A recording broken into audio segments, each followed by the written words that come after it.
Good morning everyone! Welcome to my channel and it's me again, ang inyong chismosong kaaldab vlogger. So gusto ko munang magpasalamat sa inyong lahat sa mga walang sawang tumatangkilik, nanonood, sumusuporta at sumusubaybay ng mga content ko dito sa aking YouTube channel. So eto huwag ninyong babaktawan o lalaktawan tong ating main topic for today's video. I'm sure na hindi ninyo pagsisisihan na pinanood nyo to mula umpisa hanggang hulihan. And syempre, huwag kayong mag-i-skip ng segment. Buuin nyo to start to finish. Kaya eto na, dumako na tayo sa ating main topic for today's video. Agad-agad. Mamaya na guys ang big reveal sa panibagong show ni Alden Richards na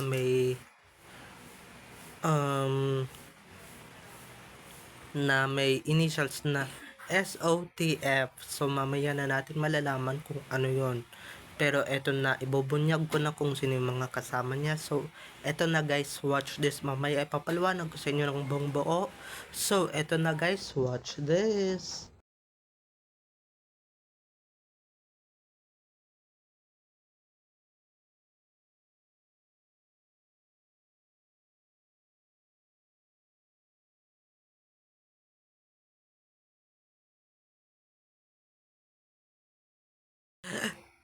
At kung nakita nyo na nga yung recap, so once again say TTO sa mga admins. So eto na, dumako na tayo sa ating main topic for today's video. Agad-agad, like what I said earlier, or gaya nung sinasabi ko kanina, may panibagong show si Alden Richards. Mamaya i-reveal sa All Out Sundays. Panibagong project na naman yan. Ito ang may initials na SOTF. So di ko pa alam kung ano yung title, basta SOTF. So may kinalalaman sa sayaw. At ito na guys ang mga kasama niya. Rodion Cruz na talagang best friend niya simula Sunday All Stars pa lang. Glyza De Castro, Thea Astley. Si Thea Astley guys ay isang singer. Okay, isang starlet na singer. Dasuri Choi na dati niyang kasama sa Itbulaga. Itbulaga ng tatlong lolong laos. And syempre last but not the least, ang dati nilang kalaban sa isang noontime show, si Zeus Collins na dating miyembro ng hashtag na talagang madagaling din sumayaw. So eto na, isa na namang panibagong project mula kay Alden. Okay, isang panibagong project, sana reality show ito at hindi teleserye.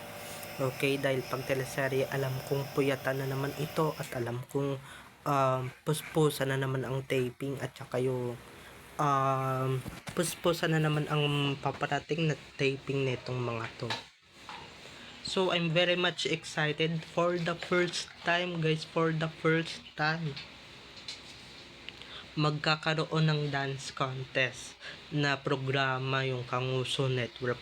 Hindi puro singing contest lang dahil wala naman silang nagagawa sa mga singers nila. Puro tambak lang, okay? At ito na siguro yung hosting job ni Alden. At syempre guys, i-reveal na rin natin talaga yung mga at ito guys, finally wala talagang involved na sa executive dito. Walang involved na executive or excess dito sa programang ito, unlike dun sa Battle of the Judges, 'di ba?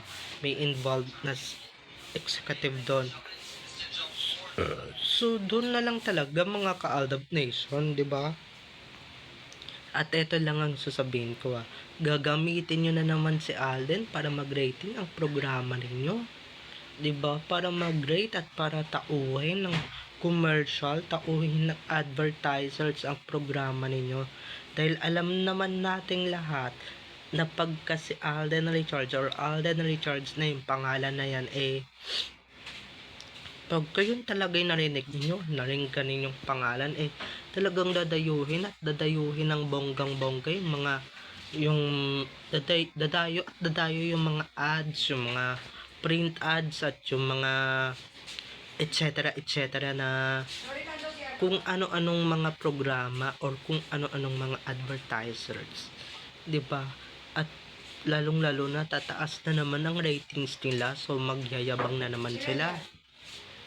At syempre, ipangtatapat nila yan sa ipangtatapat nila yan sa Time to Dance ng kapatid ng user, and syempre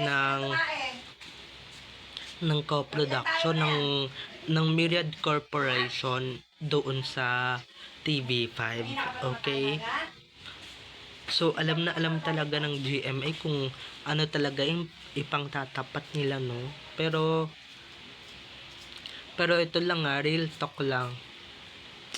Sa tingin nyo ba kung hindi si Alden Richards ang magiging host niyan, or hindi si Alden ang maging host niyang SOTF na yan, or hindi si Alden talaga ang magiging host niyan, kung hindi si Alden ang in-reveal bilang host, sa palagay nyo ba itatauhin yan ng tatauhin niya ng tatauhin niya ng advertisers, at sa tingin niyo may mga manonood ba dyan, diba? Yung lined up pa lang ng mga kasama niyan, Diyos ko, diba, Diyos ko, sus ko, walang ka fans at walang ka fanbase, diba? So, kung yun yung manonood at kung yun yung klase ng mga panonoorin man lang sa TV, at walang Alden Richards doon na sikat and award winning, wala na yun, guys. Plakda na yun, diba? Wala na yun, diba? Real talk tayo, pagka hindi sinama si Alden dyan, plakda yan or magiging flop yan, diba?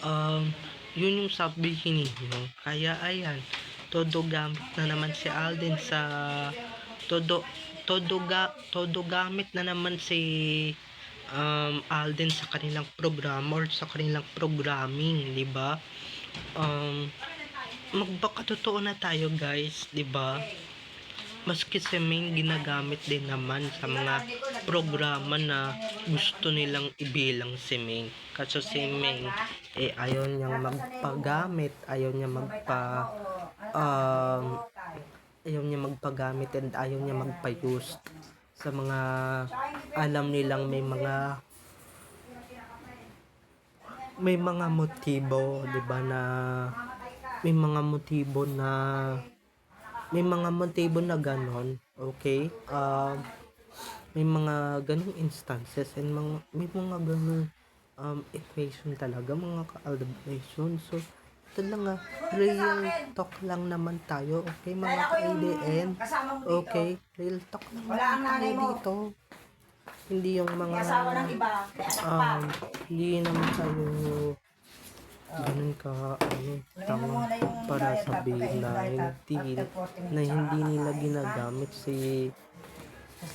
hindi nila ginagamit si Alden sa programa nilang binubuo, 'di ba? Tsaka kung ano ng fake news ang lumalabas na may gagawin ibang programa, ibang teleserye sa Alden na ibang teleserye, ibang programa, na ganito, ganyan, ganito, okay? Wala na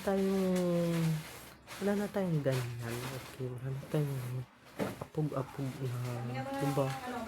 So, kung ano pa bang mga so, dito pa lang, guys, nung nalaman ko yan, or nung